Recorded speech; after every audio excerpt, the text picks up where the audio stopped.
وزیر نیرو در سد برقابی سردش حضور یافت و دستور آبگیری از بزرگترین سد آذربایجان غربی با حجم ئەمە بەنداوی کۆڵەسەیە لە سنووری شاری سەردەشت کە کۆماری ئیسلامی ئێران دروستی کردووە. بەنداوێک کە لە سەدا 40 سەرچاوی ئاوی زەی بچووکی وشک کردووە. مەترسیەکانی گرتنەوەی ئاوی دەریاچەکە هەرزوو لەسەر دانیشتوانی ئەو ناوچانە دەرکەوت کە ئاوی زەی بچووک بۆ کشتتوکاڵ و ئاودێری و ئاوی خواردنەوە بەکاردەهێنن. دانیشتوانی ئەو ناوچانە دەڵێن ئەگەر هەر بۆ جۆرەی ئێستا ئاو کەم بکات ئەوا مەترسی لەسەر کشتتوکاڵ و ئاوی خواردنەوەیان دروست دەبێت. ئێمە وەکو خەڵکی گوندی سات و قەڵا کە دەکەوێتە سنووری تەقتەقەوە لەسەر زەی بچووک ئاوی زەی بچووک زۆر کەمی کردەوە بە سەبارەت بەوەی کە ئێران ئاوەکەی گرتوتەوە بۆیە ئێستا لەم کاتەدا حوزە ماسیەکانمان ڕوبەڕووی ئەوە بۆتنەوە کە سەرچاو ئاویەکان هیشک بێ.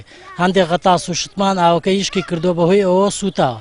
زۆربیان بەم شێوەیە ئەوها دەسووتێن و حکوومەتیش هیچ زەوەیەکی نییە بۆ دانیشتوانی گوندەکان و سەر ئەو گوندانەی کە دەکەونە سەر زەی بچووکەوە. ئەو ئاوەی ساڵانە دەڕژێتە بەنداوی دوکانەوە لە سەدا 60 هی نێوخۆی هەرێمی کوردستانە و لە سەدا 40 هی زەی بچووکە واتە دەریاچەی دوکان لە 12 سەرچاوی سەرەکیەوە ئاوی بۆ دەچێت. بەڵام سەرەکی ترینیان ئەو ئاوەیە کە ئێستا کۆماری ئیسلامی ئێران بە دروستکردنی بەنداوێک گرتوتیەوە. لە ئێستادا بەنداوی دوکان 4 ملیار و 800 هزار مەتر سێجا ئاوی تێدایە بە بەراو لەگەڵ ساڵی ڕابردوش 1 ملیار مەتر سێجا ئاوەکەی کەمی کردووە.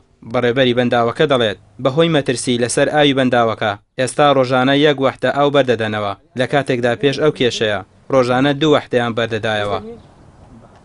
بەنداوەکە لە چاوپارە 3 متر و 54 سانتیمەتر لە پار کەمترین. ئەمە بە عەمودی کە نزیکەی خۆی ئەیە لە ملیارێک مەترە سێجا لە چاوپار. ئەمە بڕێکی زۆر کەمی کردو واریداتی دوکان. ڕاست هەندێکی مانجیێڕایەوە بۆ گەرمایی پلەی زەوی و لە هەمان کاتە بۆ باران بارین. بەڵام کە سێرمان کرد لەسەر لقەکانمان لە ناو ئێرانە دەوروبەری 15 بەنداو دروست کراوە. بەنداوەکان ڕاستە بچووکن بەڵام یەکەم مەساحاتی ئاوی دروستەکات لەوێ ڕوبەری ئاوی کە ئەبێتە هۆی تەبەخوری ئاوەکە تەبەخور زیایی کردووە.